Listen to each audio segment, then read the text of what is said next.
Hello guys, welcome back to crystal concept. और जैसा कि मैं यहाँ अपने चैनल पर जेई के कुछ कॉन्सेप्ट जेई के कॉन्सेप्ट डिस्कस कर रहा हूँ, उसी लेगेसी को आगे बढ़ाते हैं। आज मैं एक बहुत ही इंपॉर्टेंट कॉन्सेप्ट पर डिस्कस करता हूँ, दैट इज कॉल्ड कंजर्वेटिव और नॉन कंजर्वेटिव फोर्स। ये दोनों फोर्सेस के बारे में आपको अच्छे से मालूम होना चाहिए और ये पता होना चाहिए कौन सी फोर्स कंजर्वेटिव है, कौन सी नॉन कंजर्वेटिव में डिफरेंस पता होना चाहिए, क्योंकि और इन्हीं के बेसिस पर ही आप law of conservation of mechanical energy भी क्वेश्चंस में अप्लाई करते हैं, जिससे क्वेश्चंस बहुत ही इजी हो जाता है। आइए बात करते हैं, कंजर्वेटिव नॉन कंजर्वेटिव फोर्सेस हैं क्या। If the work done by a force depends only on the initial and final state, not on the part taken, it is called conservative force. अगर किसी फोर्स का वर्क डन सिर्फ उसकी initial state और final state पर depend कर रहा है तो कंजर्वेटिव फोर्सेज है, उनका पाथ से कोई लेना देना नहीं है। अगर आप किसी राउंड ट्रिप में घूम कर आएंगे तो उनका वर्क डन जो फोर्सेस का वो जीरो निकलेगा और वो सिर्फ पाथ से डिपेंड करे। मान लीजिए आपको पोजीशन ए है और ये पोजीशन बी है, आप चाहे इस पाथ से जाएं, इस पर इस पाथ से जाएं, इस पर इस पाथ से जाएं, अगर उस फोर्स का वर्क डन इन तीनों पाथ पर सेम ही आया, इट मीन्स भी पाथ पर डिपेंड नहीं करेंगे, केवल स्टेट पर डिपेंड कर रही है, इनिशियल स्टेट और फाइनल स्टेट पर, तो वे कंजर्वेटिव फोर्सेस है। अगर हम एग्जाम्पल इसका एग्जाम्पल बात करते हैं, इसका एग्जाम्पल देखिए, coulomb force, gravity force and force of spring. आइए ग्रेविटी से हम इसको समझे। मान लीजिए ग्राउंड है, इस पर एक बॉल हमने ऊपर की ओर फेंकी, तो देखिए इस पर फोर्स एम जी हमेशा नीचे की ओर रहेगा, जो इसको नीचे गिराना चाह रहा होगा डी एक्सीलरेट करेगा जी एक्सीलरेशन से, और ये ऊपर जाकर कहीं रुक जाएगी किसी पोजीशन पर।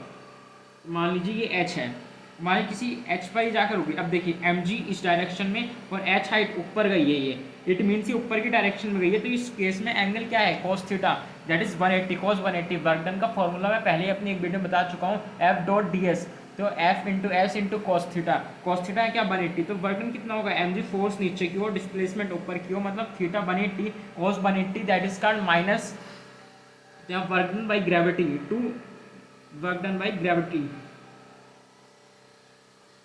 To go up, that is called minus M G H. अभी अगर हम मान लीजिए ऊपर की ओर है, अभी यहाँ एम जी नीचे की ओर लग रहा है, मान लीजिए हम इसको राउंड ट्रिप पर घुमाएं, एम जी अब ये नीचे की ओर आ रहा है, एम जी देखिए एम जी नीचे की ओर लग रहा है और डिस्प्लेसमेंट नीचे की ओर, हाइट एच से नीचे की ओर आ रहा है, मान लीजिए एच हाइट से नीचे की ओर। अब देखिए एम जी भी नीचे की ओर, डिस्प्लेसमेंट भी नीचे की ओर, तो कॉस जीरो यहाँ पर हो जाएगा, जीरो और सॉरी कॉस जीरो, हाँ यहाँ पर हो जाएगा कॉस जीरो की वैल्यू दैट इज कॉल्ड 1 और पॉजिटिव में होती है, तो वर्क डन बाई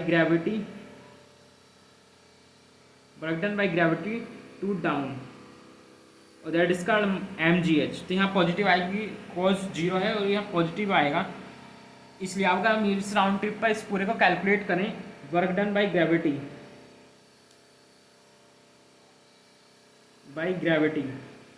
तो देखिए क्या आ रहा है यहाँ पर, माइनस एम जी एच। एक राउंड ट्रिप पर घुमाने पर इनका सम हमें सारे जो कंजर्वेटिव फोर्सेज हैं उनका सम जीरो आज निकल कर आता है। यहाँ जीरो आ गया, इसका मतलब सॉरी नीचे चला गया, तो यहाँ जीरो आ चुका है, इसका मतलब ये भी एम ग्रेविटी एक कंजर्वेटिव फोर्स ही मैंने आपको एग्जाम्पल देकर बताया है। अगर राउंड ट्रिप में आप घूम कर आएंगे तो वर्क डन जीरो हो जाएगा, लेकिन नॉन कंजर्वेटिव फोर्स वो होती है जिनका वर्क डन पाथ पर डिपेंड करता है, इनिशियल फाइनल स्टेट पर नहीं करता। और वो कौन सी फोर्स होती है, फ्रिक्शन फोर्स, विस्कस फोर्स। जे के सिलेबस में सिर्फ यही है, फ्रिक्शन फोर्स। आइए नॉन कंजर्वेटिव को भी एग्जाम्पल समझते हैं।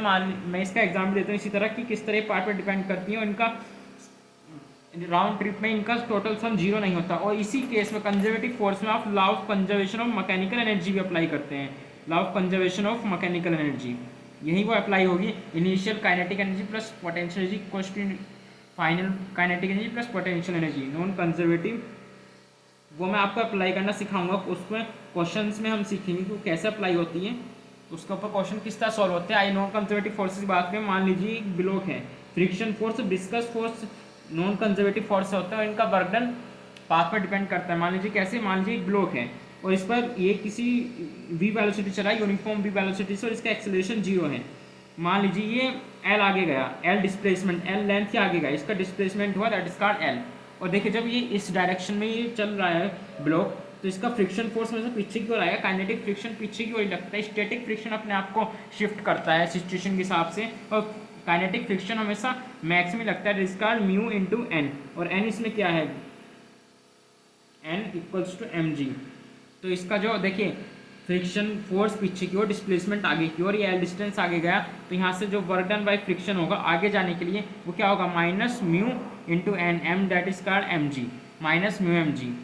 अब देखिए ये यहाँ तक ये ब्लॉक चला गया, अभी ब्लॉक यहाँ है। अब हम इसको अगर वापस लाएं, मैं एल डिस्टेंस इसको उतना ही इधर की ओर लाऊं, तो इस पर फ्रिक्शन इधर के पीछे की ओर लगेगा और ये एल डिस्टेंस आगे आएगा। तब यहाँ पर भी देखिए कॉस बने टी होगा यहाँ पर, क्योंकि फ्रिक्शन और डिस्प्लेसमेंट दोनों अपोजिट डायरेक्शन, तो यहाँ भी कॉस बने टी होगा। यहाँ पर भी अगर वर्क डन फ्रिक्शन के द्वारा होगा, ये पहले यहाँ से यहाँ अगर वापस यहाँ है, राउंड ट्रिप में अगर हम बात करते हैं वर्क डन यहाँ भी म्यू एम जी होगा। अब हम इसका टोटल समीशन करें तो देखिए वर्क डन यहाँ पर ऐड करें, अगर इसका सम करें तो minus mu M G plus minus mu M G that is called minus 2 mu M जी।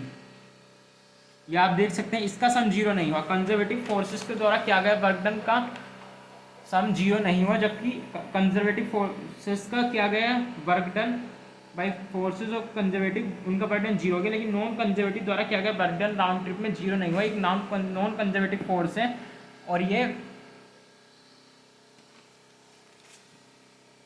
और इसमें law of conservation mechanical energy apply नहीं होगी। वो सिचुएशन में आपको या तो स्मूथ देगा या फिर वो रोलिंग वाला केस देगा, उसके बारे में सवाल बात करेंगे। Thank you. ऐसे कॉन्सेप्ट समझने के लिए आप मुझे कमेंट कर सकते हैं या फिर आप मेरे चैनल को सब्सक्राइब भी कर सकते हैं। Thank you.